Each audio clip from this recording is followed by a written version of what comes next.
একদিন আসবে এটা কিছুই থাকবে না, যেটাকে কিয়ামত বলে। হাদিসের দ্বারা আল্লাহ আমাদেরকে বুঝাইছেন। আল্লাহ রসুল আমাদেরকে বাধ্য করে না, আমাদেরকে বুঝায়।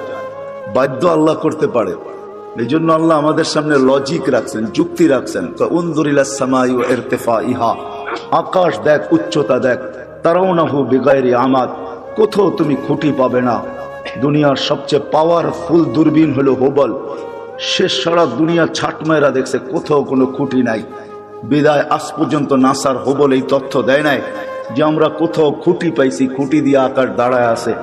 আল্লাহ বলছে কোথাও খুঁটি নাই। একটা না সাবা সামাওয়াতিন তিবাকা, একের পর এক 7টা, প্রত্যেকটা এক সমান বড় না। যদি বিশাল স্টেডিয়ামের ভিতরে একটা মার্বেল রাখা হয়, তাহলে স্টেডিয়ামের তুলনায় মার্বেলটা যতটুকু ছোট, প্রথম আকাশটা দ্বিতীয়টার সামনে এতটুকু ছোট, দ্বিতীয়টা তৃতীয়র সামনে এতটুকু ছোট, প্রত্যেকটা তার পরেরটার সামনে এতটুকু ছোট। আল্লাহ বলে 7টা দাঁড় করায় রাখছি। যদি 7টাকে বাধ্য করতে পারি দাঁড়ানোর উপরে, তুমি আর কে? 3.5 একটা মানুষ, তোমাকে বাধ্য করা কোনো ব্যাপার না। কি ব্যাপার? আল্লাহ বলে যদি আকাশ দিয়া বুঝে না আসে, কেননা কারো আকাশ দিয়া বুঝে আসার কথাও না, কেননা বিজ্ঞান আজকে আকাশের নিচে ঘুরতে ঘুরতে সেই হারায় গেছে। বিদায় সে কোনো তথ্য তেমন দিতে পারে নাই। কিন্তু এই জন্য আল্লাহ আমাদেরকে একটু নিচে নিয়ে আসছেন। বলছে উনদুরিলা শামসি ওয়া শুআইহা, সূর্য দেখো আর কিরণ দেখো, তোমাদের দুনিয়ার থেকে 13 লক্ষ গুণ বড়। আমাদের দুনিয়াটা নক্ষত্র না, গ্রহ। ওইটা নক্ষত্র 13 লক্ষ গুণ বড়। আল্লাহ বলে এটাকে যদি 365 দিনে 365 কক্ষপথে আমি বাধ্য করতে পারি, যার চলার ঘন্টা পার ঘন্টায় 6 লক্ষ কিলোমিটার বেগে দৌড়াইতেছে, একে যদি আমি বাধ্য করতে পারি, তো তোমাকে বাধ্য করা কোনো ব্যাপার না। তো আল্লাহ বলে এটাও যদি বুঝে না আসে, তো উনদুরিলাল বিহারি ওয়া আমওয়াজিহা, সমুদ্র দেখার তরঙ্গমালাগুলা দেখ। সমুদ্রকে আমি বাধ্য করছি। পদ্মা, মেঘনা, যমুনা ভাঙ্গে আমি মানি, কিন্তু আজ পর্যন্ত বঙ্গোপসাগর ভাঙছে এরকম খবর, বঙ্গোপসাগরে ভাঙ্গন শুরু হয়েছে এরকম কোনো খবর মনে হয় বাংলাদেশের কোনো নিউজ পেপারে আসে নাই, ঠিক না? অথচ পদ্মা ভাঙ্গে, মেঘনা ভাঙ্গে, যমুনা ভাঙ্গে, কিন্তু যতগুলা ঢেউ প্রতিদিন আশ্রয় পড়ে আমাদের কূলে, আজ পর্যন্ত পদ্মা, মেঘনা এরকম একটা ঢেউয়েরও অস্তিত্ব দিতে পারে না। আল্লাহ বলে ওকে বাধ্য করছি, এই জন্য তোমাকেও বাধ্য করা কোনো ব্যাপার না। আল্লাহ বলে এটাও যদি বুঝে না আসে, তো উনদুরিলাল জিবালি ওয়া ইস্তিকরারিহা, পাহাড় দেখো আর দৃঢ়তা দেখো, ওটাকেও আমি বাধ্য করছি, তোমাকে বাধ্য করা কোনো ব্যাপার না। হইতে পারি আমি হাট্টা গাট্টা, হইতে পারি আমি যৌবনে বড়া যুবক, তাতে কি আসে যায়? আল্লাহর উপমা বা লজিক দেখেন না। আল্লাহ বলে তোমাকেও আমি বাধ্য করতে পারি, এটা কোনো ব্যাপার না। আল্লাহ বলে এটাও যদি বুঝে না আসে, তো উনদুরিলাল আরদি ওয়া ইত্তিসাইহা, জমিনটাকে পানির ভিতরে আল্লাহ বিছাইছেন। যখন বিছাইছিলেন তখন এটা হেলতে ছিল, তামায়ালাতিল আরদ, জমিন হেলতে ছিল। আল্লাহ বলে ফাজআলনাল জিবালা ফিহা আওতাদা, আমি পাহাড়কে প্যারাক বানায় গেড়া দিছি। ফাস্তাকাররাতিল আরদ, জমিন স্থির হয়ে গেছে পানির ভিতরে। এটা দেখা ফেরেশতাদের চক্ষু কপালে উঠছিল। ওই প্রশ্নের দিকে আমি যাইতে চাই না। ফেরেশতা আল্লাহকে জিজ্ঞাসা করছিলেন, হাল খালাকতা আশাদ্দু খালকাম মিনাল জিবাল, আল্লাহ পাহাড়ের চেয়েও শক্তিশালী কিছু আপনি তৈরি করছেন? তো আল্লাহ বলছে লোহা, যে পাহাড়কে কাইটা ঢের বানায় দেয়। বলছে এর চেয়ে শক্তিশালী? বলে আগুন, যে লোহাকে পানির মতো তরল করে দেয়। বলছে এর চেয়ে শক্তিশালী? বলে পানি। বলে এর চেয়ে শক্তিশালী? বাতাস। বলে এর চেয়ে শক্তিশালী? বলে এটা আছে যেটা আল্লাহ আমাদেরকে দিয়েছেন আর কাউকে দেন নাই। আমাদেরকে দিয়েছেন ওইটা, আর কাউকে দেন নাই। বিধায় আল্লাহ বলতেছে জমিনের দিকে দেখো, প্রশস্ততা দেখো। আর যদি আমাদের গ্রহের দিকে দেখেন, এই দুনিয়ার ফুটবলটার দিকে দেখেন, তো সে 66,000 মাইল গতিতে সূর্যের পিছে দৌড়াইতেছে, 1000 মাইল বেগে পার ঘন্টায় ঘুরতেছে। কিন্তু আমরা বসে আছি, বিল্ডিং ঠিক আছে, সবকিছু ঠিক আছে, কোনোটা তার জায়গার থেকে সরতেছে না, নড়তেছে না, ঠিক না? অথচ যদি 66,000 মাইল বেগে যদি সে ছুটে, সবাই উড়া যাওয়ার কথা ছিল। আল্লাহ বলে না, আমি জমিনকে বাধ্য করছি, তুমি দৌড়াও, তাতে কিছু আসে যায় না, তুমি ঘোরো, তাতে কিছু আসে যায় না, কিন্তু খবরদার আমার বান্দার গায়ে যদি বাতাস লাগলো। ওয়াজা আল্লাহ আরদা কারারা, আল্লাহ বলে আমি বাধ্য করছি একে, বিধায় তোমাকেও বাধ্য করতে পারি। আল্লাহ বাধ্য করবে না, নাইলে আপনি কি ভাবেন 5 ওয়াক্ত আল্লাহ ডাকবে আর আপনি আসবেন না? 5 ওয়াক্ত আল্লাহ ডাকবে আর আপনি আর আমি বলবো ব্যস্ত?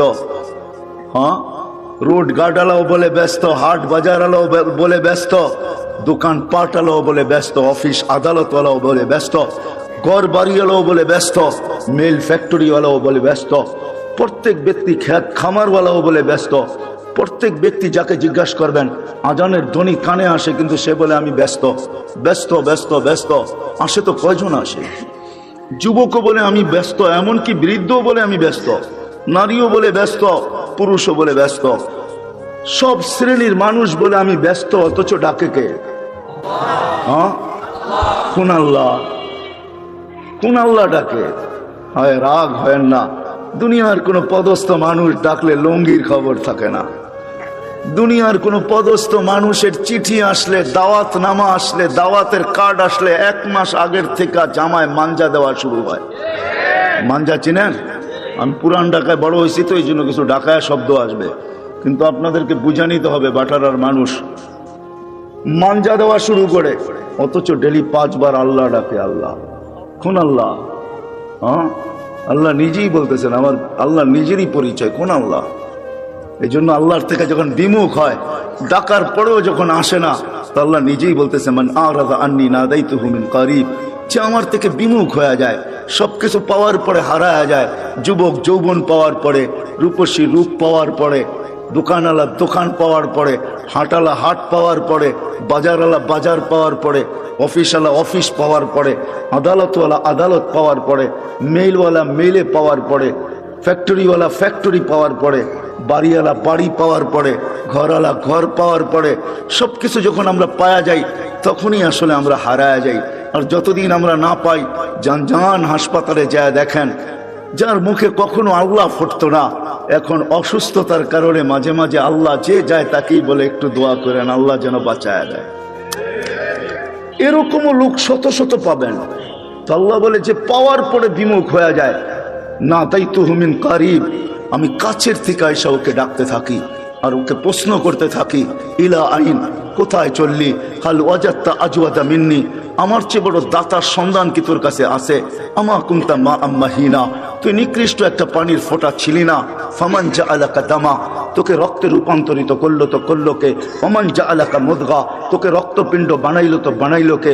ওমান জাআলাকা ইযামা, তোর কঙ্কালটা তৈরি করলো তো করলো কে? ওমান কাসা আলাইহি লাহমা, এর উপরে এত সুন্দরভাবে গোস্তের আবরণ চড়াইলো তো চড়াইলো কে? বল। আল্লাহ প্রশ্ন করে, বল, আমা কুনতা সাগীরা, তুই কি ছোট্ট ছিলি না? আমা কুনতা যায়ীফা, তুই কি দুর্বল ছিলি না? আমা কুনতা জাহিলা, তুই কি অজ্ঞ ছিলি না? আমা কুনতা মিসকিনা, তুই কি অসহায় আর নিঃস্বয় ছিলি না? আজকে সবকিছু পাওয়ার পরে বিদ্যানকেও দেখবেন বিদ্যার বাপ নিয়ে চলে, সবাই বাবে চলে আসছে। বাপ বুঝেন তো?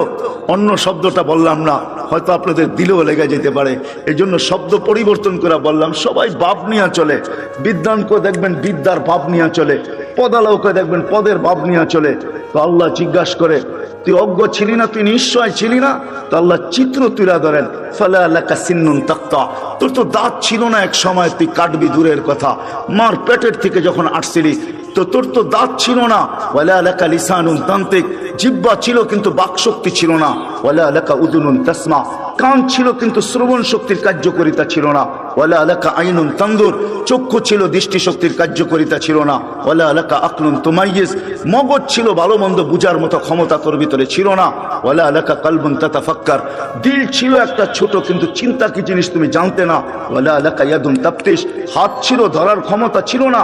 ওয়ালা লাকা রিজলুন তামশি, পাও ছিল কিন্তু চলার ক্ষমতা ছিল না। তারপরে আল্লাহ প্রশ্ন করেন, আলাইসা কাযালিক, এরকম কি ছিল না? কি বলেন?